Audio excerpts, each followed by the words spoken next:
Avant de décrocher mon poste d'infirmière dans un véritable hôpital, j'ai travaillé dans une série de métiers différents et dans diverses installations dans ma ville natale, où j'étais à l'université. Cela inclut presque tous les centres de retraite, les résidences pour personnes âgées ou les installations de réhabilitation. Donc, comme vous pouvez l'imaginer, j'ai beaucoup travaillé avec des personnes âgées. Étant donné la situation dans laquelle je me trouvais, ce n'était qu'un échelon de plus si je voulais travailler dans la médecine ou même dans les soins de santé. De plus, cela constituait un grand atout pour mon CV. Je me souviens encore de ma première nuit de garde au centre de retraite Oakwood. L'énergie nerveuse, l'incertitude, la peur de l'inconnu. J'avais entendu des histoires sur les gardes de nuit, sur la manière dont elles pouvaient affecter ton esprit, ton corps et réellement toute ta vie. Mais j'avais besoin de ce travail, j'étais prête à prendre le risque et bien sûr, les histoires effrayantes que tout le monde entend sur les travailleurs de nuit, les pires des pires, semblent toujours se produire au cours de ces longues nuits. Mais en raison de la nature de mon travail et de toute la mort que je vois au quotidien, j'ai naturellement des croyances sur Dieu, l'au-delà et par conséquent, des croyances en les esprits et les entités. Vous pouvez l'appeler l'énergie que vous voulez, mais j'avais peur de voir des fantômes dans les couloirs, des sons qui ne devraient pas être là, ce genre de choses. Tout cela était dans ma tête, mais c'était là quand même. À mon arrivée, ma superviseure Lisa m'a accueilli avec un sourire chaleureux. « Bonjour, bienvenue au service de nuit. Tu t'y habitueras, je te le promets. » Elle m'a montré l'endroit, m'a présenté aux autres infirmières et aux autres membres du conseil. Tous semblaient assez amicaux, accueillants et expérimentés. Je me suis senti soulagé, pensant que j'étais entre de bonnes mains. Lisa était très agréable et me rappelait ma mère ou une sœur aînée, honnête, gentille, drôle, faisant de petites blagues pour me mettre à l'aise. C'était facile de m'adapter dès le premier jour. Et grâce à cette énergie accueillante, j'ai dû demander à Lisa ce que j'avais en tête. « J'ai une question », me suis-je risqué. « Bien sûr, qu'y a-t-il » a répondu Lisa. « Y a-t-il des histoires de hantises dans cet endroit » ai-je demandé. Elle m'a regardé avec une expression amusée et a dit « Pourquoi veux-tu qu'il le soit ?» J'ai rapidement secoué la tête. Elle a ri et a dit « Très bien, il n'y a pas de cimetière indien, pas de poltergeist, ni de fantômes dans le salon. Ce bâtiment n'est pas si ancien et, à ma connaissance, personne n'a signalé quoi que ce soit. Nous parlons tous, nous sommes très soudés et ce n'est même pas sur notre radar. C'est un grand soulagement. Je n'ai jamais travaillé de nuit et j'ai toutes ces idées folles dans la tête sur ce qui pourrait arriver ou ce que je pourrais voir, ai-je expliqué. Tu dois t'occuper d'eux avant qu'ils ne partent, a dit Lisa en haussant les épaules. Ou peut-être que les fantômes n'existent pas. Viens, je vais te montrer où nous prenons nos pauses dehors. Les premières semaines ont été difficiles. Mon corps luttait pour s'adapter à ce nouvel horaire et je me retrouvais à m'endormir pendant mes pauses. Mais avec le temps, j'ai commencé à m'habituer. J'ai appris comment rester éveillé, comment rester concentré et comment gérer mon temps efficacement. J'ai même commencé à apprécier les heures tranquilles, cette atmosphère paisible, un sentiment d'accomplissement en passant une autre nuit. 6 mois plus tard, j'étais une professionnelle. Je connaissais les noms de tous les résidents, chaque horaire de médication, chaque particularité. Je savais comment gérer les situations difficiles, comment calmer les résidents agités et même comment les faire rire. Je suis devenu une partie de la famille de nuit, un groupe très soudé de personnes qui dépendaient les unes des autres pour passer ces longues heures. Mais ensuite, quelque chose a changé. Au début, ce n'était qu'un coup d'œil du coin de l'œil. Madame Jobard, une résidente douce mais fragile, se promenait dans le couloir en pyjama. Je n'y ai pas pensé, supposant qu'elle avait besoin d'aller aux toilettes ou peut-être même de boire un verre d'eau. Mais au fil des nuits, je la voyais de plus en plus souvent, glissant silencieusement d'une chambre à l'autre. C'était comme si elle était somnambule, les yeux ouverts mais flous. Je l'ai mentionné à certains de mes collègues, mais tous s'accordaient à dire que c'était inoffensif. Madame Jobard étant simplement son moi nocturne habituel, plaisantions-nous. Mais à mesure que les nuits passaient, sa déambulation devenait de plus en plus fréquente et prononcée. Elle courait d'une chambre à l'autre, ses pas légers comme un chat. Je l'observais, figé, puis elle disparaissait dans l'obscurité. Elle commençait à me rendre nerveuse, bien que ce soit subtil et totalement inoffensif, juste l'idée de voir quelqu'un apparemment hors de contrôle de son propre corps était étrange et très effrayante. Elle me tenait en haleine, mais ce n'était rien qui me fasse frissonner et certainement rien qui me fasse traiter Madame Jobard différemment. Je ne peux pas insister assez sur la gentillesse de cette petite vieille dame, vraiment une des personnes les plus aimables que j'ai jamais rencontrées.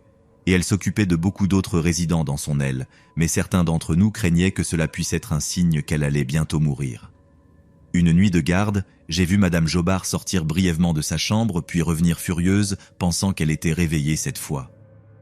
J'ai jeté un coup d'œil pour saluer. À ma surprise, elle était complètement seule. Son lit était vide et la fenêtre fermée. J'ai même vérifié la salle de bain, mais encore une fois, pas de chance, elle n'était pas là. Maintenant, j'étais un peu effrayé, et je suis retourné à la station d'infirmière pour voir si je pouvais peut-être la voir à nouveau. « Eh, as-tu vu Madame Jobard cette nuit ?» ai-je demandé à Rachel pendant sa pause. « Oui, je l'ai vue déambuler il y a 1 heure, a-t-elle répondu, sa voix basse. « Je ne sais pas ce qui lui arrive. » J'ai secoué la tête. Moi non plus, mais elle commence à me faire peur. Rachel s'est penchée, ses yeux très sérieux. « Penses-tu que c'est autre chose que du somnambulisme ?» J'ai hésité parce que je n'étais pas sûr, mais en regardant dans le couloir sombre, j'ai su que quelque chose n'allait pas, quelque chose qui allait bientôt se transformer en une terreur au-delà de mon imagination. Je n'avais aucun moyen de savoir cela, ou d'avoir une quelconque confirmation à part une pure intuition, mais quelque chose s'était infiltré dans mon cerveau, probablement la même paranoïa avec laquelle j'avais commencé le travail pour me déranger au sujet de cette étrange vieille dame. « Eh bien, ai-je commencé. Je l'ai vue sortir de sa chambre puis revenir très rapidement. Mais quand je suis entré pour vérifier, elle n'était pas là.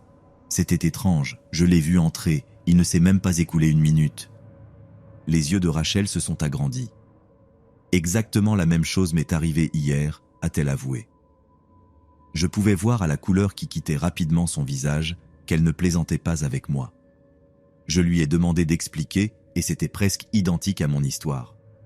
Madame Jobard est sortie de sa chambre juste pour revenir en courant 1 minute plus tard. C'était très peu caractéristique d'elle, alors Rachel est allée voir si elle allait bien et encore une fois, comme moi, Madame Jobard n'était nulle part. Quand Rachel a procédé à la chercher, elle l'a trouvée dans une autre aile, de l'autre côté du bâtiment, une distance que cette vieille dame aurait mise au moins 4 ou 5 minutes à parcourir. Selon ce qu'elle affirmait, c'était un événement impossible qu'elle avait observé, et elle avait peur d'en parler à quelqu'un d'autre à ce sujet. À la fin de notre pause, ce sentiment d'inquiétude est revenu. J'ai essayé de me concentrer sur mon travail, mais mon esprit revenait sans cesse à Madame Jobard. Que faisait-elle là dehors dans le noir toutes ces fois ? Qu'est-ce qui la poussait à déambuler comme un fantôme ? Je supposais que beaucoup de choses pouvaient la maintenir éveillée, des amours perdus, des enfants adultes, des proches décédés. Cela me rendait triste de penser à cela, mais cela me faisait aussi me sentir étrange. Je savais comment garder un œil sur elle pour m'assurer qu'elle était en sécurité. Mais à mesure que la nuit avançait, je me suis rendu compte que j'étais en terrain inconnu. Je n'étais même pas infirmière, je n'étais même pas si âgée et je n'étais pas équipée pour gérer quelque chose qui pourrait devenir une situation très différente, potentiellement même dangereuse. Pourtant, je me suis convaincu que c'était l'expérience dont j'avais besoin. Alors je suis resté.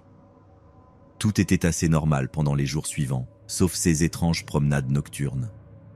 Mais à part cela, tout était calme. Ce fut le début de la semaine suivante que les choses prirent une tournure étrange. En arrivant au travail, ma superviseure Lisa attendait dehors. J'ai immédiatement su que quelque chose se passait. Une autre travailleuse de nuit, une RN nommée Sarah, et moi sommes arrivés en même temps, et nous nous sommes mises au courant. « Bien, écoutez les filles, » a dit Lisa, sa voix basse et sérieuse. « Nous avons une situation sérieuse avec Madame Jobard. Elle a agi de manière plus étrange que d'habitude, et nous devons vraiment la surveiller. » J'ai échangé un regard inquiet avec Sarah. « Que se passe-t-il » ai-je demandé. « Les résidents se sont plaints qu'elle leur murmure des choses effrayantes la nuit, » a expliqué Lisa. « Nous devons nous assurer qu'elle ne s'éloigne plus. Si elle se lève, ramenez-la immédiatement dans sa chambre. Je ne peux pas recevoir une autre vague de plaintes, surtout comme celle de ce matin. » Sarah et moi avons acquiescé, nos esprits courant au pire scénario. Nous avons enregistré notre entrée et commencé notre service, nos sens en alerte maximale. Mais à mesure que la nuit avançait, tout semblait bien et normal. Les résidents étaient calmes, les couloirs étaient vides, le seul son que j'entendais était le bourdonnement des distributeurs automatiques. Je commençais à me détendre, pensant que peut-être Lisa avait exagéré. Nous avons continué nos tâches nocturnes, en nous assurant de vérifier chacun et Madame Jobard pour toute éventualité. La nuit s'est déroulée sans incident et j'ai bientôt oublié qu'il y avait eu un problème. Puis, exactement à 3 heures du matin, j'ai vu Madame Jobard jeter un coup d'œil par la porte de sa chambre, ses yeux fixés sur moi avec un regard inébranlable. Là, j'ai vraiment senti un frisson parcourir ma colonne vertébrale, mais je n'ai pas levé les yeux, je n'ai pas osé. J'étais figé de terreur, mon cœur battait dans ma poitrine. C'était définitivement nouveau. Elle ne vérifiait jamais qu'il n'y avait personne. Elle se promenait toujours en silence. Son apparition soudaine me disait qu'elle était peut-être éveillée, s'assurant que personne ne la voyait. Je ne sais pas pourquoi, mais je me souviens d'avoir été absolument morte de peur pendant qu'elle me regardait. Avant que je puisse réagir, elle s'est précipitée dans le couloir, ses petits pieds résonnant sur le sol. J'ai pris une profonde inspiration et essayé de me calmer, mais mes jambes se sentaient comme de la gelée. Je savais que je devais aller après elle, mais j'avais peur, littéralement peur de l'inconnu. Ce mouvement semblait plus rapide que d'habitude, et je me demandais si elle avait un épisode psychotique. Allait-elle m'attaquer? Pourrait-elle attaquer un autre patient? J'ai commencé à paniquer. Je me suis forcé à me lever et mes yeux ont parcouru le couloir vide. J'ai appelé Sarah, mais il n'y a pas eu de réponse. J'étais seul. Sans autre choix, j'ai fait une rapide vérification des caméras que nous avions et je n'ai rien vu. Alors j'ai décidé de la chercher. Lisa avait été très claire sur le fait que ce patient devait rester dans sa chambre où cela serait de la responsabilité de tous. J'ai parcouru le couloir, mon cœur battant à chaque pas, et je le dis littéralement, je n'ai pas pu trouver Madame Jobard nulle part. J'ai cherché dans chaque chambre, chaque recoin, mais elle n'était tout simplement pas là. J'ai même vérifié d'autres ailes, les placards de nettoyage, le salon, la salle à manger. Cette femme n'existait pas. J'étais sur le point d'ouvrir la porte et de commencer à vérifier les jardins communs, le jardin, ou peut-être même le parking, parce qu'elle ne pouvait pas être dans ce bâtiment. Finalement, je suis retourné dans sa chambre, ma respiration saccadée, et c'est là que je l'ai trouvée, assise au bord de son lit, sa tête bougeant comme une marionnette avec des fils. Je ne pouvais pas croire qu'elle avait été là tout ce temps parce que, encore une fois, il n'y avait aucune chance qu'elle m'ait échappé. J'étais en alerte maximale, parcourant ces couloirs de haut en bas, il n'y avait aucune chance qu'elle soit passée devant moi. Pourtant, je l'ai observé bouger sa tête de cette manière étrange, je ne savais pas quoi dire. « Madame Jobard, avez-vous besoin d'aide ?» ai-je demandé en essayant de garder ma voix ferme. Sa tête s'est soudainement tournée, ses yeux fixés dans les miens avec un mouvement non naturel. « Margaret n'est plus ici », a-t-elle déclaré d'une voix basse et menaçante.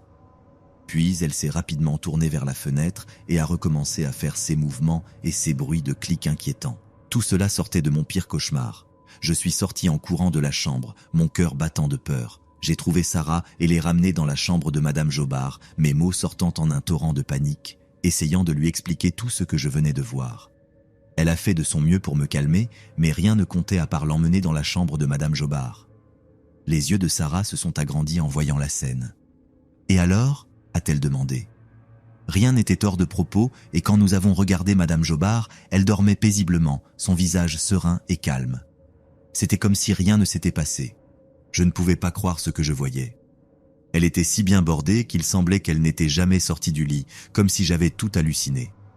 Sarah était très prudente sur ce dont je parlais, mais quand nous avons trouvé Rachel, j'ai fait en sorte qu'elle confirme tout ce que je disais pour que nous soyons tous sur la même longueur d'onde. Nous sommes restés ensemble pour le reste du service, nos yeux scrutant les couloirs à la recherche de tout signe de mouvement.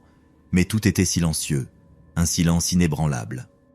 Pourtant, nous nous sommes assurés de rester proches les unes des autres au cas où quelque chose de plus étrange se produirait. L'une de nous surveillait toujours la porte de la chambre de Madame Jobard. Quand le service du matin est arrivé, nous avons fait nos vérifications finales et quand nous avons vérifié Madame Jobard, elle était morte. Son corps était froid et rigide dans son lit. Elle avait ce même doux sourire sur son visage, celui qu'elle avait porté toute la nuit après sa première course dans les couloirs. Nous l'avions vérifiée toute la nuit, nous savions qu'elle était vivante et nous l'avions vue bouger un peu. Quand le soleil s'est levé, elle est partie silencieusement et nous ne l'avons su qu'au changement de service.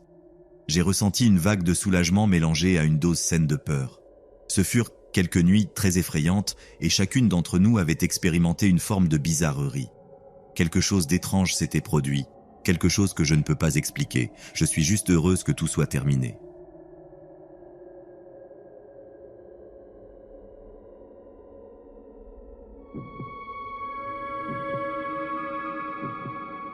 Je suis résident du Colorado depuis longtemps et il y a environ 15 ans, j'ai déménagé dans une petite ville périphérique appelée Grand Junction. Certains d'entre vous la connaîtront, mais je soupçonne que beaucoup n'en ont jamais entendu parler. C'est une ville majoritairement anodine et qui dessert le coin sud-ouest de l'État. Je suis tombé amoureux de l'endroit et je l'ai appelé mon chez-moi pour toujours. J'ai travaillé dans une boutique familiale au centre de Grand Junction où tout le monde se connaît. Comme toute communauté rurale, nous avons nos saisons et le reste de l'année est un peu tranquille. C'est l'agitation des habitants, le bruit des trains traversant la ville.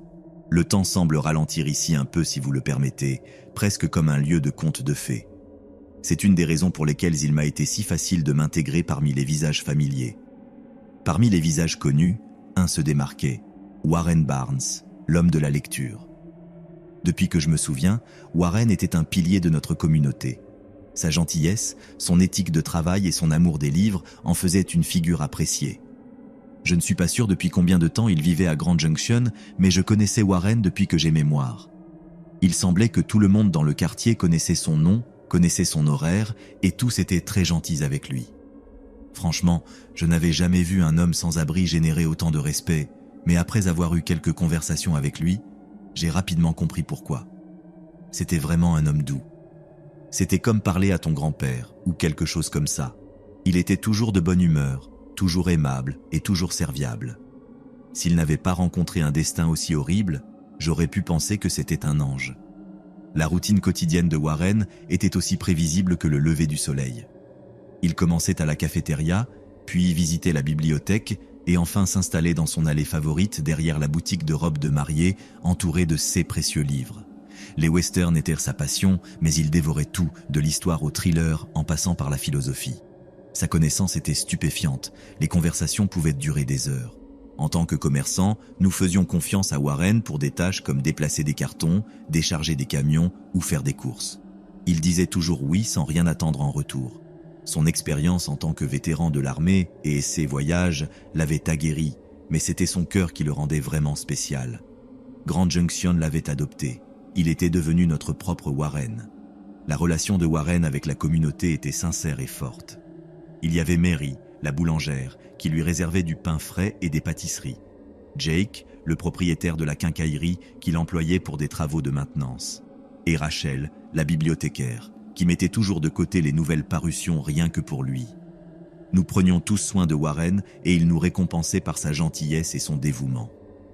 Un dimanche de 2021, Warren n'est pas apparu, et à midi, tous les commerçants et travailleurs de notre rue savaient que quelque chose n'allait pas. Simplement, nous ne savions pas à quel point c'était grave. Au début, nous avons tous attendu, mais à midi, certaines des personnes qui connaissaient Warren un peu mieux que moi ont appelé le département de police. Il est difficile de retrouver un homme sans abri qui n'a pas de maison, et, évidemment, la police a besoin de plus de soupçons avant de faire un rapport de personnes disparues pour un homme sans abri. Quoi qu'il en soit, nous n'avons pas aimé ce que nous avons entendu. La fille qui possédait la boutique de robes de mariée de l'autre côté de la rue a dit que quelqu'un avait trouvé le portefeuille de Warren près de la rampe de mise à l'eau. C'était assez loin des endroits habituels où Warren aimait traîner et, comme je l'ai mentionné, il avait un horaire assez rigide. La fille est partie ce jour-là pour rencontrer les enquêteurs près de la rivière pour les aider et avoir une meilleure idée de ce qui aurait pu lui arriver. À ce moment-là, il était déjà trop tard. Aucun d'entre nous ne savait à quel point la situation était vraiment grave, du moins pas jusqu'à ce que des parties du corps de Warren commencent à apparaître le long de la rivière. Bras, jambes, morceaux de son torse, flottant simplement, échouant sous le pont à la périphérie de la ville, à la rampe de mise à l'eau, le même endroit où ils ont trouvé son portefeuille. Nous étions tous sous le choc, je veux dire, complètement surpris. Vous devez comprendre, ce n'était pas seulement un vagabond, c'était quelqu'un à qui je disais bonjour tous les jours depuis 10 ans. Tous les jours, cet homme balayait les marches devant ma boutique ou m'apportait des fleurs qu'il trouvait poussant dans l'allée. Un individu vraiment aimable et attentionné, et quelqu'un a pris un couteau pour le couper en morceaux, quelqu'un l'a attaqué. Je l'ai ressenti dans mon âme.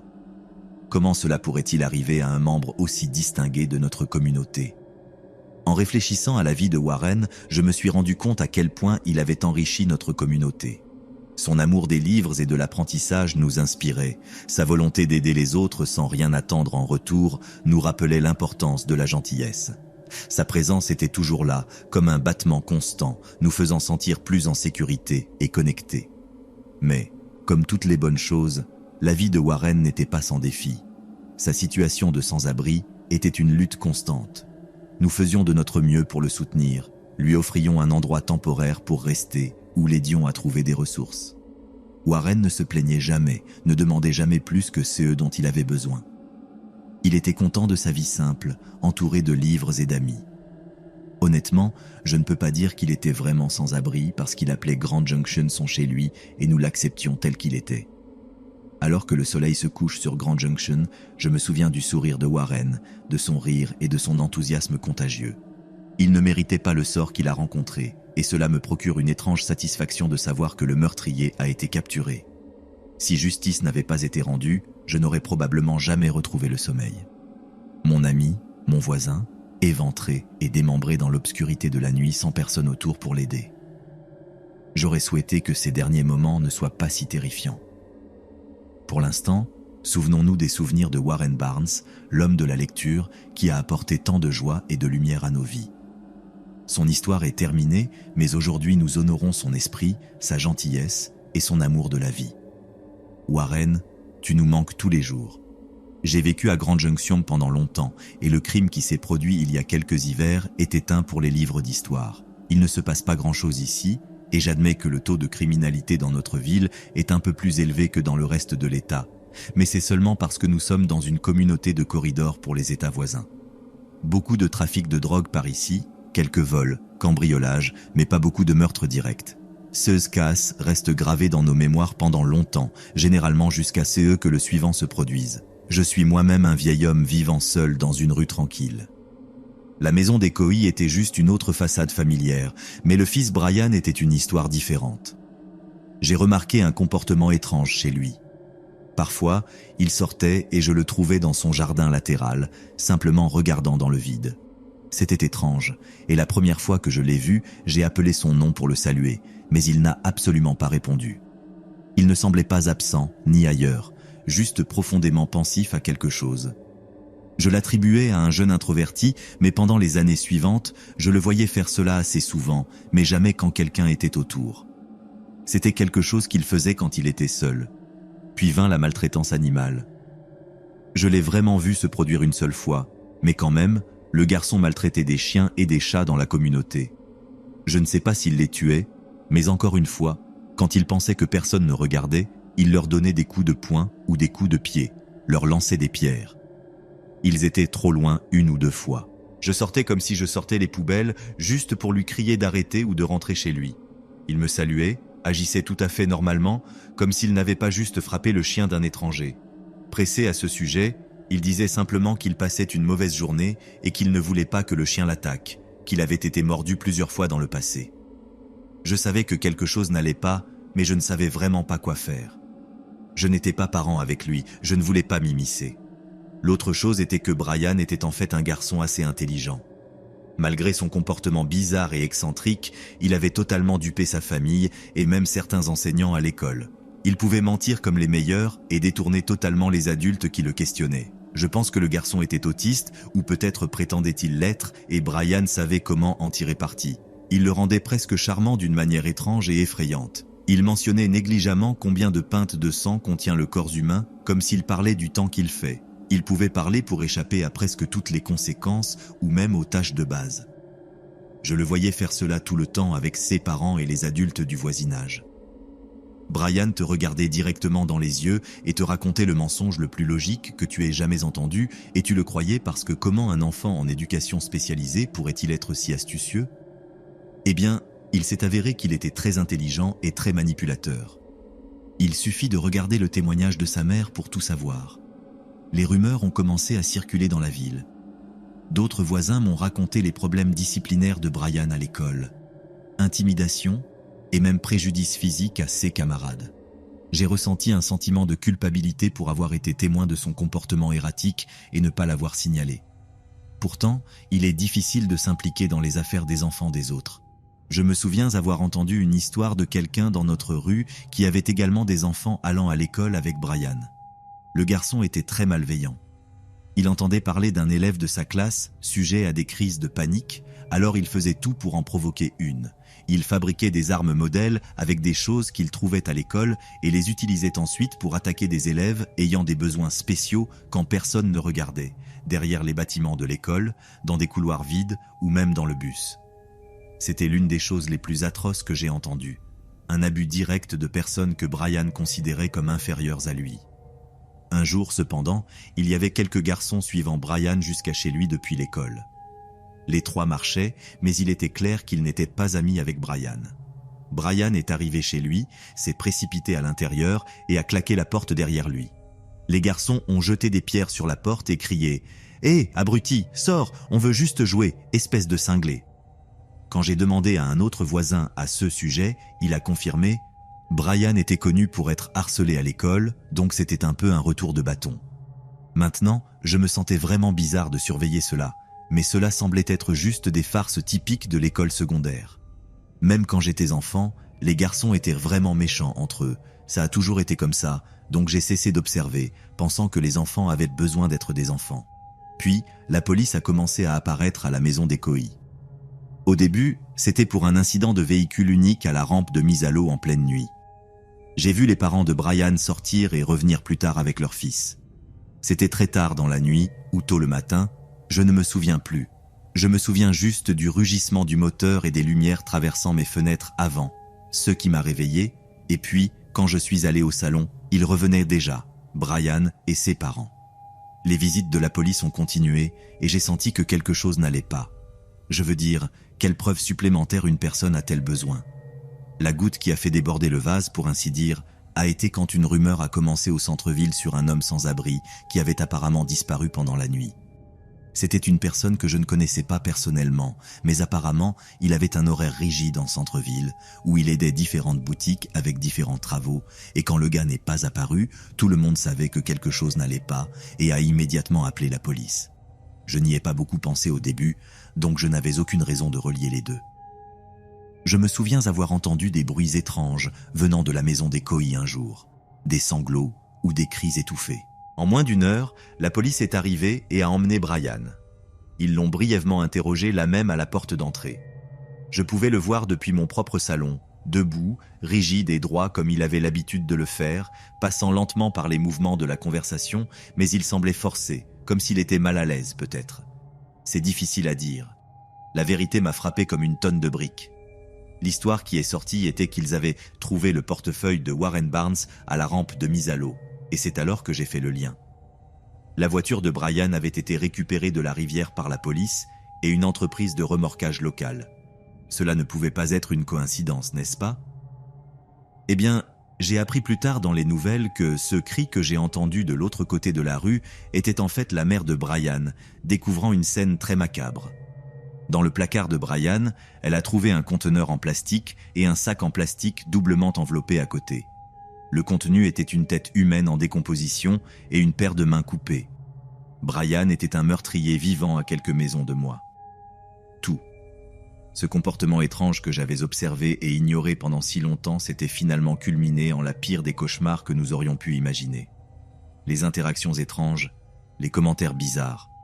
Brian avait pensé à la violence pendant très, très longtemps, peut-être depuis que je le connaissais en tant que voisin. J'aurais pu être sa prochaine victime, un vieil homme seul et sans défense. Je me suis rendu compte que j'avais échappé de peu à un destin terrible. À la fin de cette semaine, j'ai lu que la majorité du corps de Barnes avait été découvert le long de la rive de la rivière, une partie de lui laissée sous un pont où il dormait. Il semblait que Brian avait réfléchi longuement à ses actions, mais quand il est venu à couvrir ses traces, il a été négligent et a seulement compté sur sa capacité à mentir. Heureusement pour lui, cela n'a pas fonctionné, et j'espère ne jamais le revoir. Personnellement, je ne connaissais pas Warren Barnes, mais je peux imaginer le genre d'homme qu'il était. Son destin était cruel, assassiné pendant qu'il dormait sous un pont, démembré, laissé comme des ordures.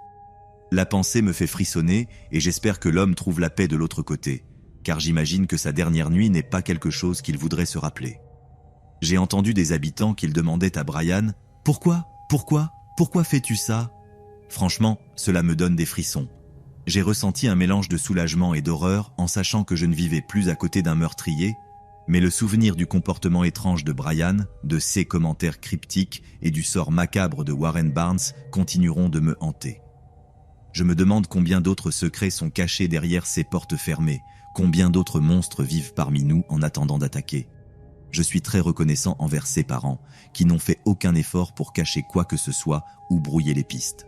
Trop souvent, quand la famille est impliquée dans des affaires diaboliques comme celle-ci, ils font tout leur possible pour s'assurer que justice ne soit pas rendue. Terry n'a pas perdu de temps à appeler la police et à livrer Brian en quelques minutes. Sa loyauté envers la communauté et sa boussole morale personnelle l'ont amené à prendre la bonne décision. Je crois que l'obscurité qui guettait dans les yeux de Brian, le mal qu'il a consommé, est un rappel que l'horreur véritable existe dans notre monde, et je reste à réfléchir à quelles autres terreurs se cachent ici. Quel garçon ou fille de l'école grandira pour devenir le prochain tueur? C'est une pensée terrifiante, mais une que j'entretiens parce que c'est le monde que nous avons créé et dans lequel nous vivons actuellement. Je suis officier de police depuis quelques années et rien de trop fou n'est arrivé à mon bureau ou à ma radio. Je vis dans un petit réseau de municipalités avec Grand Junction au cœur de tout. Comme vous pouvez l'imaginer, il ne se passe pas grand-chose dans la zone rurale du Colorado. Le pire appel que j'ai reçu était un homme qui était sorti sur le bas-côté d'une autoroute et avait été percuté et tué par un camion semi-remorque roulant à environ 130 km/h. Quand nous sommes arrivés sur les lieux, c'était l'une des visions les plus horribles de ma vie, une qui m'a tenu éveillé pendant plusieurs semaines. C'était jusqu'à ce que Brian Coy Jr. décide qu'il voulait tuer quelqu'un. Je n'étais pas impliqué dans tous les aspects de l'affaire, mais je peux confirmer ce qui s'est passé et ce qui ne s'est pas passé selon mon département. Ce fut une affaire qui a secoué notre communauté jusqu'à ses fondations, mettant tous les résidents en état d'alerte pendant au moins une semaine ou plus. Certains ne se sont toujours pas complètement remis de la brutalité du crime qui s'est produit. Brian Coy est un peu une anomalie. Il a une courte liste de troubles mentaux diagnostiqués comme la dépression clinique, des troubles de déficit de l'attention et l'hyperactivité, et l'autisme remontant à son historique scolaire. Ce n'était pas un enfant ayant des besoins spéciaux, en réalité c'était un garçon très intelligent, mais il avait certains déclencheurs et comportements que la plupart des gens ne considéreraient pas normaux. Je suppose que je devrais commencer cette histoire depuis le début et travailler jusqu'au CA, du moins en CE qui concerne le suspect et le crime. Les premiers signes de problème étaient une série de suspensions que Brian avait reçues à l'école. Il semblait qu'avant le meurtre, Brian avait l'habitude de créer des armes improvisées, généralement avec des crayons et des règles ou d'autres objets durs, et les utilisait ensuite pour blesser et torturer des enfants qui ne pouvaient pas se défendre. Je me souviens spécifiquement d'un rapport où Brian et son ami avaient fabriqué une sorte d'arme de levier, comme une masse ou des nunchakus, quelque chose comme ça, et les avaient ensuite utilisés pour frapper un élève ayant des besoins spéciaux. Après avoir été arrêté et suspendu de l'école, ses parents avaient trouvé une série d'armes similaires fabriquées dans sa chambre. Ils auraient dit à Brian que s'il ne se débarrassait pas de tout immédiatement en le jetant dans la poubelle, ils appelleraient la police et en feraient un problème sérieux. D'après ce que nous comprenons, Brian a obtempéré, a mis tout dans la poubelle, ce qui semblait satisfaire ses parents et les enseignants de l'école. À partir de là, nous avons compris que Brian était un menteur très habile. Le personnel comme ses parents le confirmaient. Il semblait que, peu importe la discipline ou la conséquence, Brian trouvait un moyen de s'adapter et même de s'en sortir parfois. Il était incroyablement astucieux à cet égard, et généralement en avance d'un pas sur tous les adultes dans sa vie. Sauf qu'il ne l'était pas. La réalité, du moins pour moi, était évidente pour tout le monde.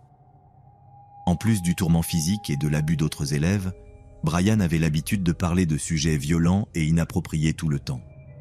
Il parlait en détail de comment couper une artère, comment démembrer un cadavre, comment drainer le sang ou même la meilleure méthode pour passer un test polygraphique. Puis il s'asseyait simplement et souriait, peut-être même riait, et disait quelque chose comme « Désolé, c'est un peu morbide, non ?» Brian montrait constamment des signes de perturbation dans son comportement physique, mais ces points de discussion étaient toute la confirmation qu'une personne devait avoir besoin. Cet enfant avait des pensées sérieusement tordues et n'avait pas peur de les partager avec quiconque était proche. De grandes alertes, du moins pour moi, mais je ne suis pas parent, donc ce n'est vraiment pas ma place de le dire. Quoi qu'il en soit, cela devenait une affaire alarmante. La réalité était celle-ci. Nous apprendrions plus tard de plusieurs confessions que Brian ferait, qu'il avait déjà décidé qu'il allait tuer quelqu'un. Son raisonnement était qu'il voulait simplement savoir comment cela se sentait de prendre une vie humaine, et il a dit cela sans aucune émotion. Si c'était le cas, avec un léger sourire. Cet enfant était complètement déconnecté de la réalité. Les détails ne font qu'empirer à partir d'ici. Pendant 6 mois, il a passé tout son temps à planifier, se préparer et chercher une victime appropriée. Selon sa confession, il a dit qu'il voulait tuer une personne sans abri ou une prostituée, car il était convaincu que si l'un d'eux disparaissait ou mourait, la recherche et l'enquête seraient beaucoup moindres, voire inexistantes. Pour ce que c'était, je suppose que c'était un plan décent, mais Brian n'avait pas la connaissance pour mener à bien ce qu'il considérerait comme un meurtre parfait. Une nuit, Brian a vu sa victime dormant dans un abri improvisé sous le pont, un petit refuge fait de rien, juste pour se protéger du vent et du froid. Le pont était proche de la rivière, et la rivière menait à une rampe de mise à l'eau. Je suis sûr que vous pouvez voir la petite piste de miettes de pain. Voici une partie de la confession, selon l'histoire de Brian. Il a garé sa voiture et est allé chercher son kit de meurtre. Il a sélectionné un grand couteau de cuisine et 2 paires de gants, car il a dit qu'une seule paire n'était pas suffisante pour la quantité de sang qu'un corps produit. Il s'est approché silencieusement de Barnes, qui dormait, et a enfoncé le couteau dans son cou, ce qui a immédiatement réveillé Barnes et l'a amené à commencer à supplier Brian.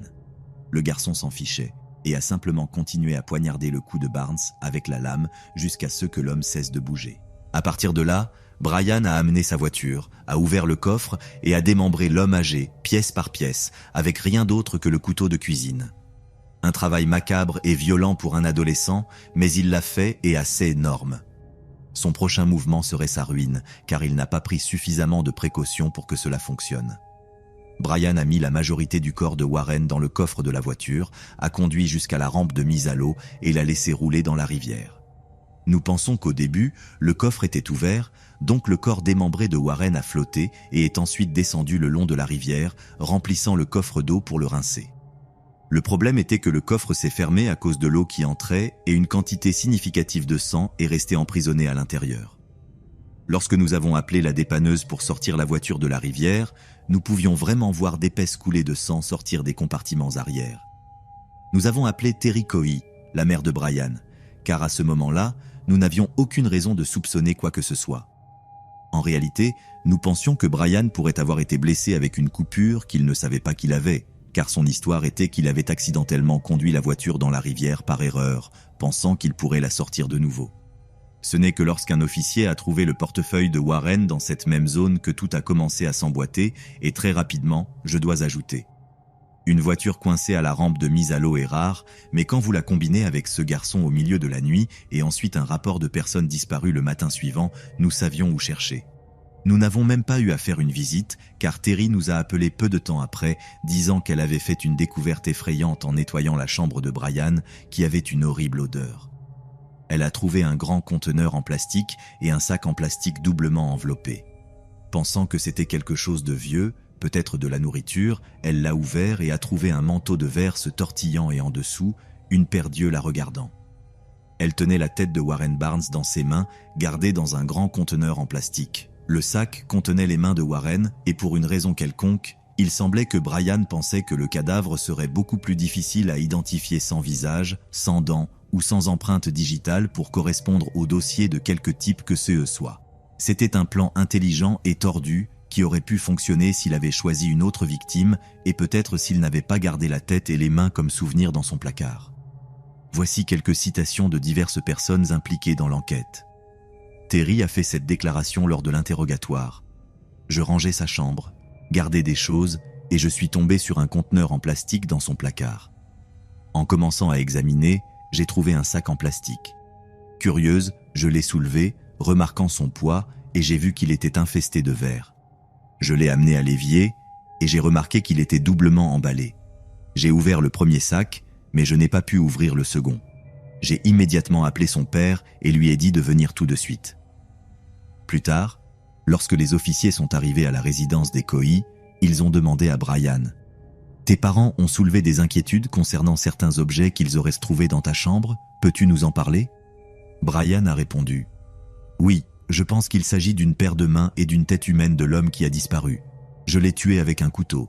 J'ai toujours voulu savoir ce que ça faisait de commettre un meurtre. » Brian a continué à donner des détails sur ce qu'il a fait et pourquoi il l'a fait. C'était la nuit du 27 février, il y avait une pleine lune, et j'ai pensé que je pourrais bien voir, alors pourquoi ne pas essayer? J'étais dans un mauvais état mental à ce moment-là. J'ai un trouble dépressif majeur. Je conduisais, et j'ai vu une forme et j'ai pensé « Oh, intéressant, cela ressemble à une personne sans abri ». Alors j'ai pris mon couteau, j'ai mis 3 couches de gants, parce que les gants en plastique peuvent trahir leurs utilisateurs car ils sont très fins. J'ai pris le couteau, retiré la bâche et poignardé son cou. Au début, il était en état de panique, demandant ce que je faisais, pourquoi, mais j'ai simplement continué à poignarder son cou. En nous donnant le résumé, Brian semblait enthousiasmé, presque excité de raconter des détails aussi macabres, riant même entre les descriptions. Jusqu'à ce jour, les officiers qui ont répondu, les enquêteurs, le juge, aucun de nous n'avait vu quelque chose comme ça et j'espère que nous ne le reverrons jamais. Sa défense après coup était la folie, mais il s'était déjà condamné lui-même. Vous ne pouvez pas préméditer un meurtre pendant 6 mois, réfléchir à la façon d'éviter chaque conséquence, puis prétendre que vous étiez fou après cela. Il a trop confessé, s'est appuyé sur sa capacité à expliquer les choses et a creusé un trou dont il ne pouvait pas sortir. Un autre clou dans le cercueil était les kits de meurtre. Brian avait une quantité incroyable de connaissances sur comment tuer et se débarrasser d'une personne, et il gardait de petits paquets de fournitures dans sa chambre et dans sa voiture, ce qui montrait une intention claire que le tribunal n'a pas été indulgent. Brian Cohy a été condamné à la réclusion à perpétuité pour le meurtre de Warren Barnes, reconnu coupable de meurtre au 1er degré et de manipulation d'un cadavre.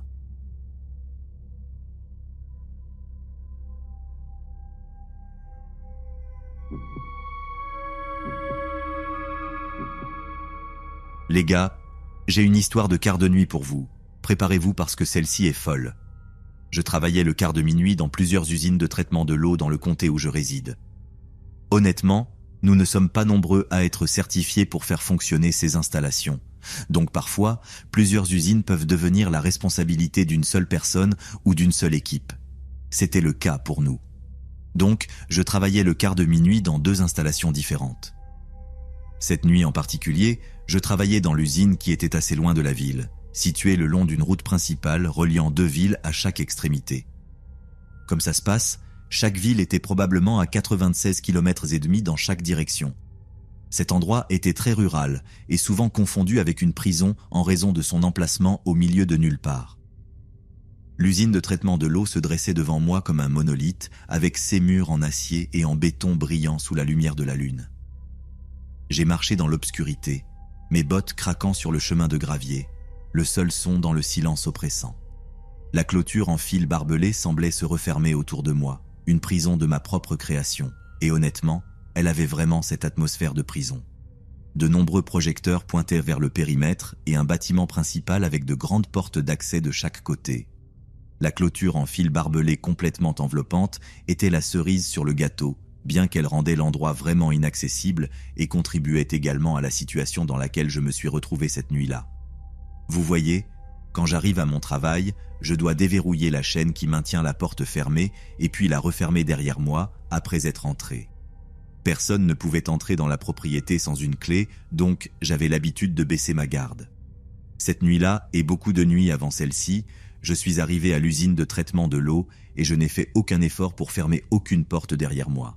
Parfois, le travail nécessite de sortir et entrer du bâtiment, parfois beaucoup, selon les lectures et le type de travail qui doit être fait. Donc, il est plus facile de laisser les portes d'accès ouvertes. Encore une fois, nous avons une clôture en fil barbelé de 3 mètres qui entoure le périmètre, des lumières et des caméras partout. Et en plus, c'est une usine d'eau. Il n'y a rien à voler ici, pas de coffre-fort, pas de lingots d'or. Fermer les portes ne m'a jamais traversé l'esprit, franchement. J'étais le seul gardien dans cet endroit. Le quart de minuit était mon domaine solitaire. Les tâches étaient routinières, mais l'isolement était suffocant. Je me sentais comme un sentinelle surveillant une forteresse d'eau, attendant l'aube. Je n'essayais pas de me faire peur avec des choses inutiles, mais rétrospectivement, j'aurais presque souhaité l'avoir fait. Si j'avais été un peu plus alerte, j'aurais pu éviter que cela ne m'arrive.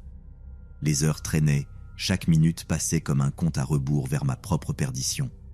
Mes sens devenaient émoussés, mes yeux scrutaient les ombres à la recherche de mouvements, mes oreilles s'efforçaient d'entendre le moindre son. Rien. La nuit était à moi. Les niveaux d'eau et les compteurs allèrent bien, alors c'était l'heure dorée. J'ai sorti ma Nintendo DS et j'ai commencé à jouer un peu aux jeux vidéo qui captaient mon attention à ce moment-là. Honnêtement, je n'ai aucune idée de combien de temps j'ai joué, au moins 1 heure parce que je me souviens avoir regardé l'horloge et été surpris. À terre fut la prochaine chose que j'ai entendue. Mon cœur s'est figé, mes muscles se sont paralysés de terreur. J'ai immédiatement obéi, mes yeux fixés sur la silhouette émergeant de l'obscurité. C'était un spectre, une apparition fantomatique avec des vêtements en lambeaux, ses yeux sauvages et désespérés. Je ne pouvais pas croire que cela se passait, mais il a continué à m'ordonner de m'allonger au sol. Pour me presser, il a sorti un pistolet de derrière son dos, le métal sombre brillant sous la lumière fluorescente. C'était réel. Je ne sais pas pourquoi, et je ne sais pas comment, mais j'étais en train de me faire voler. J'ai mis mon visage au sol, et il s'est approché, a fouillé mes poches, et m'a dit de garder mon nez au sol. Il avait une voix très profonde et résonnante, et le poids de ses pas sur cette passerelle en métal m'a dit que ce type me dépassait d'au moins 26 ou 27 kilos. Il était grand. Comment diable s'est-il faufilé sans que je le sache? Désolé, désolé, murmura-t-il, sa voix à peine audible par-dessus les battements de mon cœur. Je ne voulais pas faire ça.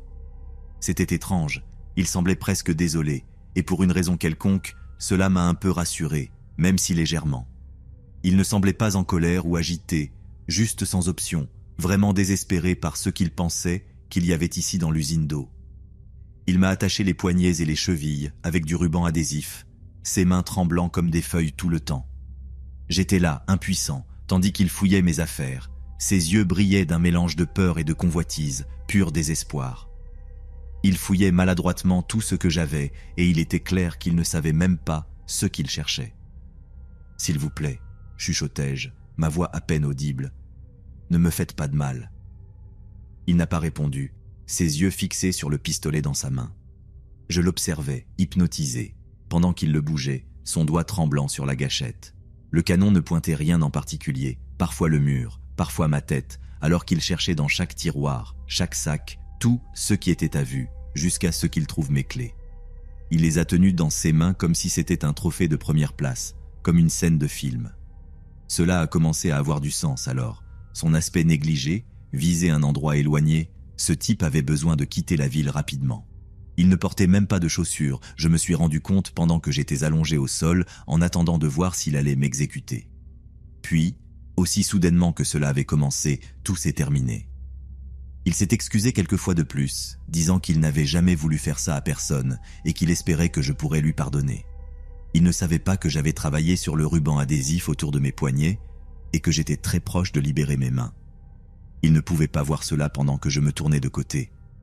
Je lui ai dit de partir, que j'allais bien. Il est parti dans la nuit, me laissant seul et impuissant.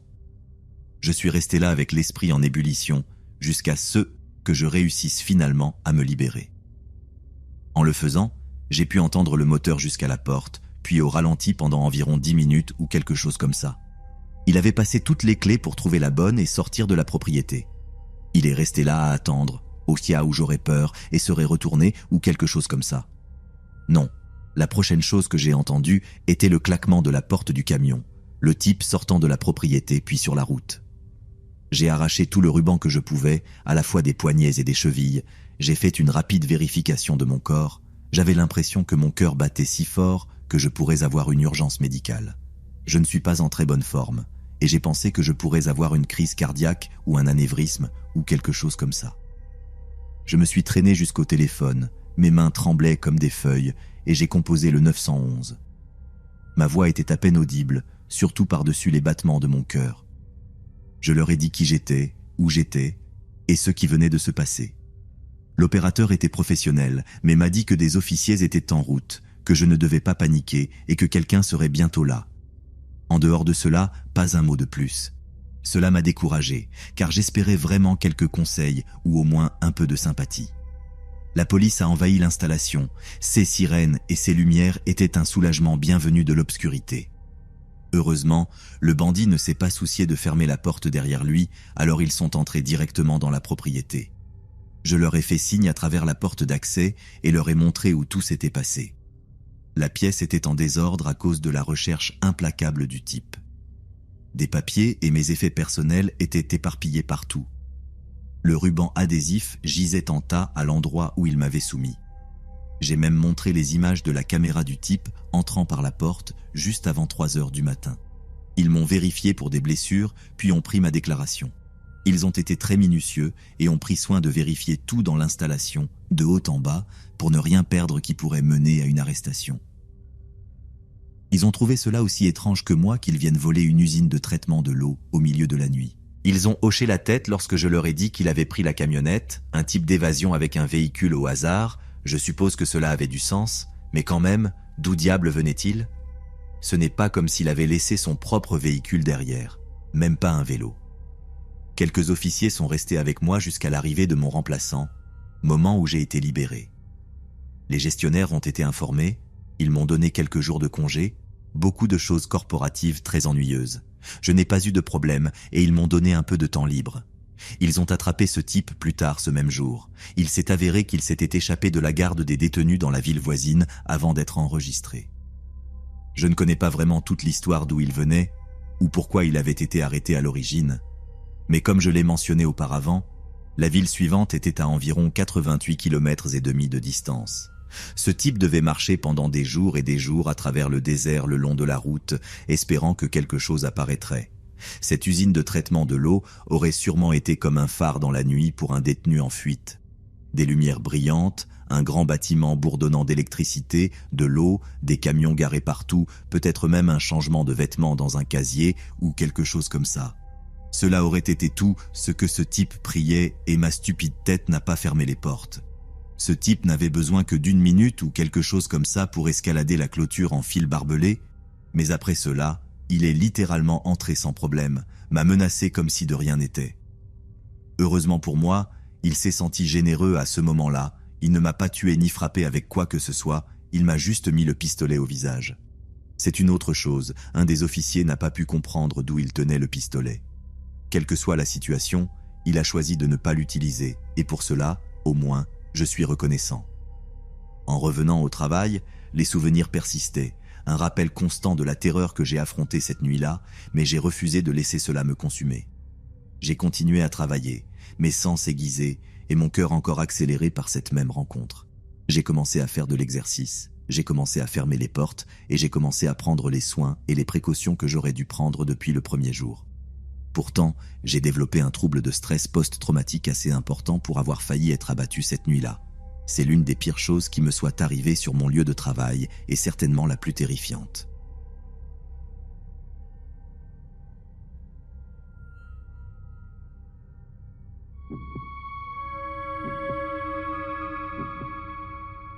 C'est sans aucun doute l'une des pires expériences que j'ai vécues sur mon lieu de travail et, définitivement, la plus terrifiante.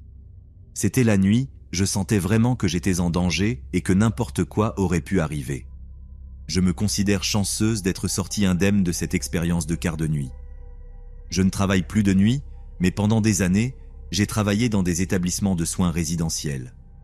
L'un des plus effrayants était un établissement pour patients atteints de démence. J'avais 15 résidents à différents stades de démence et j'étais la seule à m'occuper d'eux.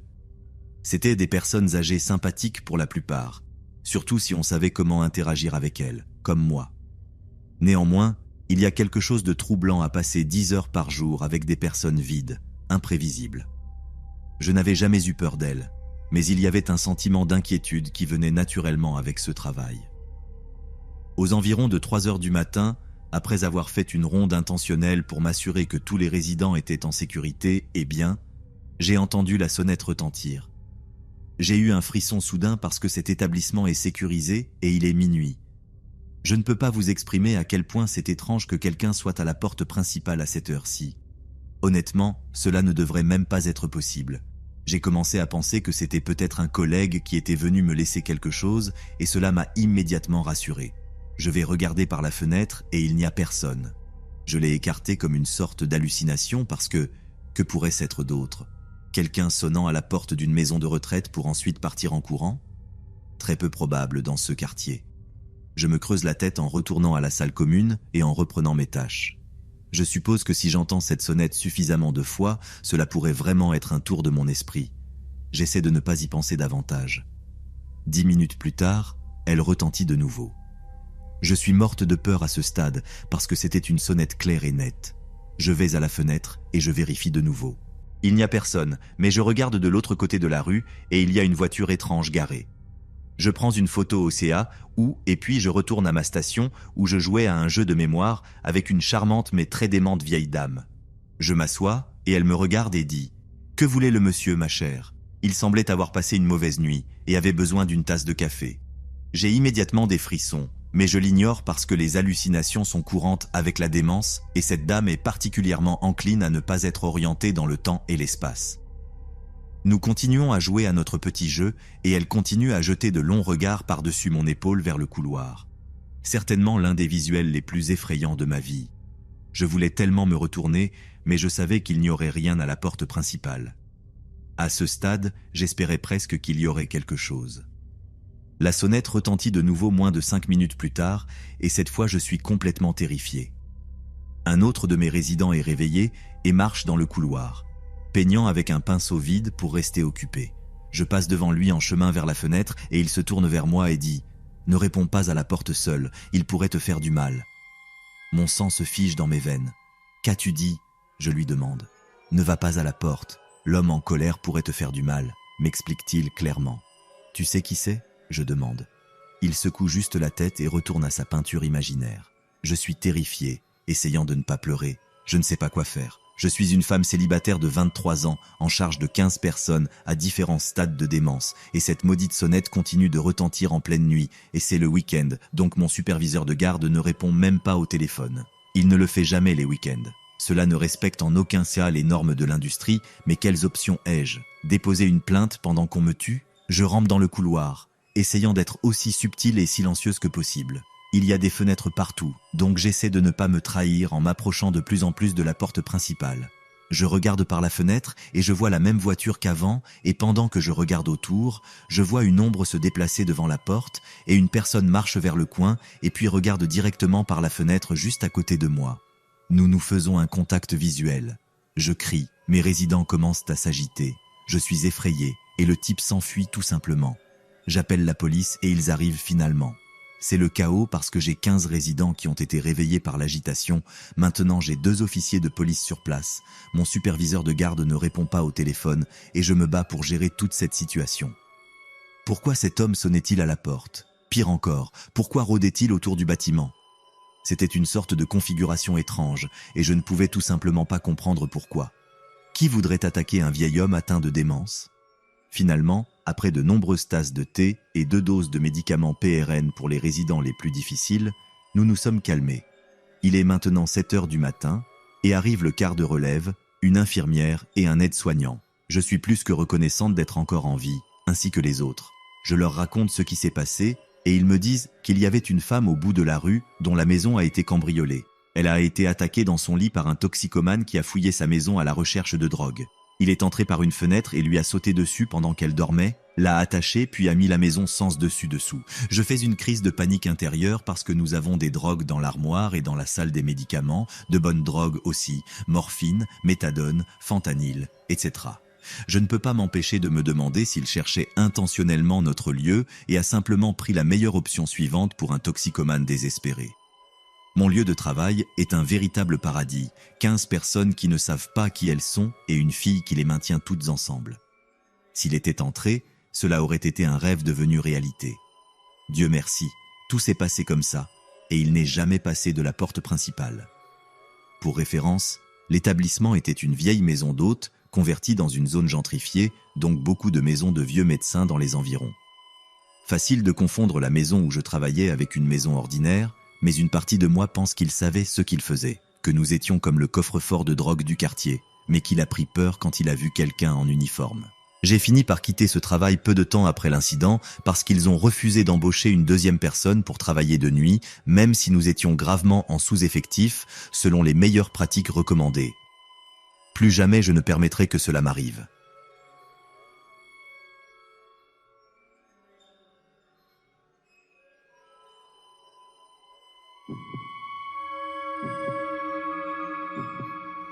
Travailler dans un centre chimique a toujours été une tâche exigeante et souvent dangereuse.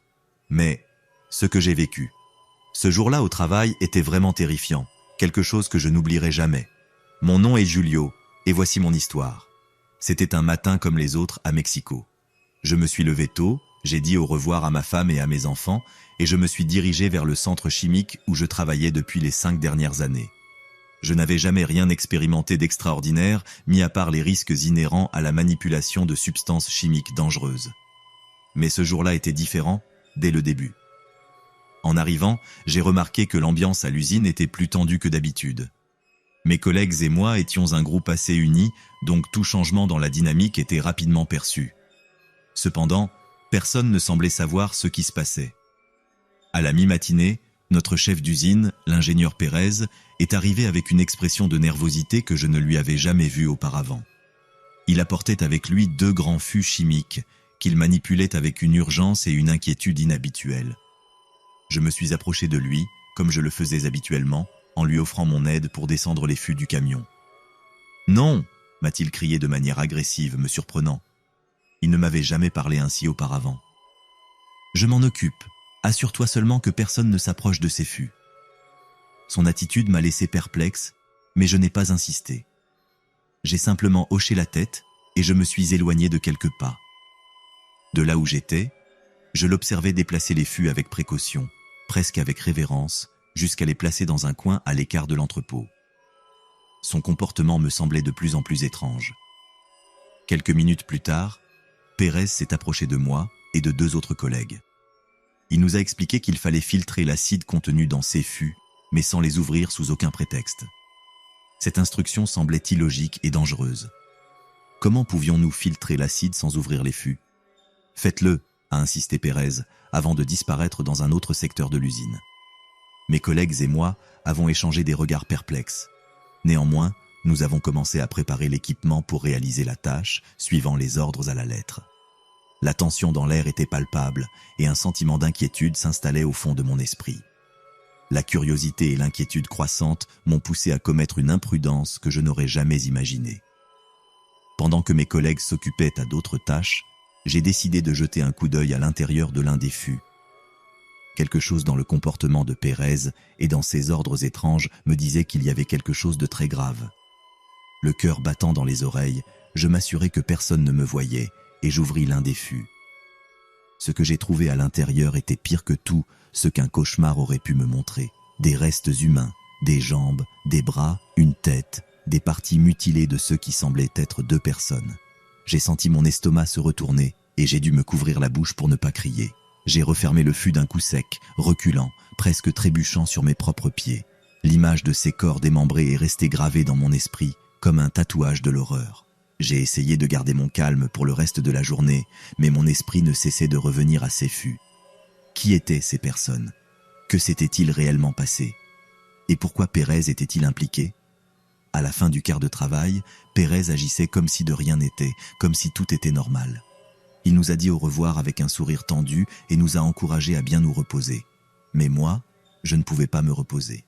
Cette nuit-là, j'ai à peine dormi, tourmenté par les images et les questions sans réponse. Je suis retourné au travail les jours suivants, espérant que quelqu'un mentionne quelque chose, que Pérez montre un signe de remords ou de nervosité. Mais tout continuait comme d'habitude. Personne d'autre ne semblait soupçonner quoi que ce soit, et je me sentais piégé dans un monde où la réalité était devenue surréaliste et terrifiante. Je ne savais pas quoi faire. Informer les autorités signifierait mettre en danger mon emploi et ma sécurité, mais garder le silence me rendait complice d'une horreur indescriptible.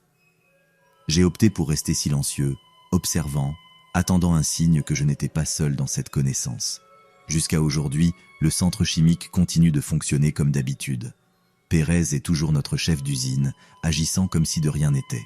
Et moi, je continue à aller travailler chaque jour, avec ce terrible secret qui me ronge de l'intérieur. Je ne sais pas ce qui est arrivé à ces personnes, ni pourquoi elles ont fini de cette manière. Tout. Ce que je sais, c'est que je ne verrai plus jamais le monde avec les mêmes yeux. C'était l'expérience la plus terrifiante que j'ai vécue sur mon lieu de travail. Un souvenir que je porte avec moi, un rappel constant que la véritable terreur peut se cacher juste sous la surface du quotidien.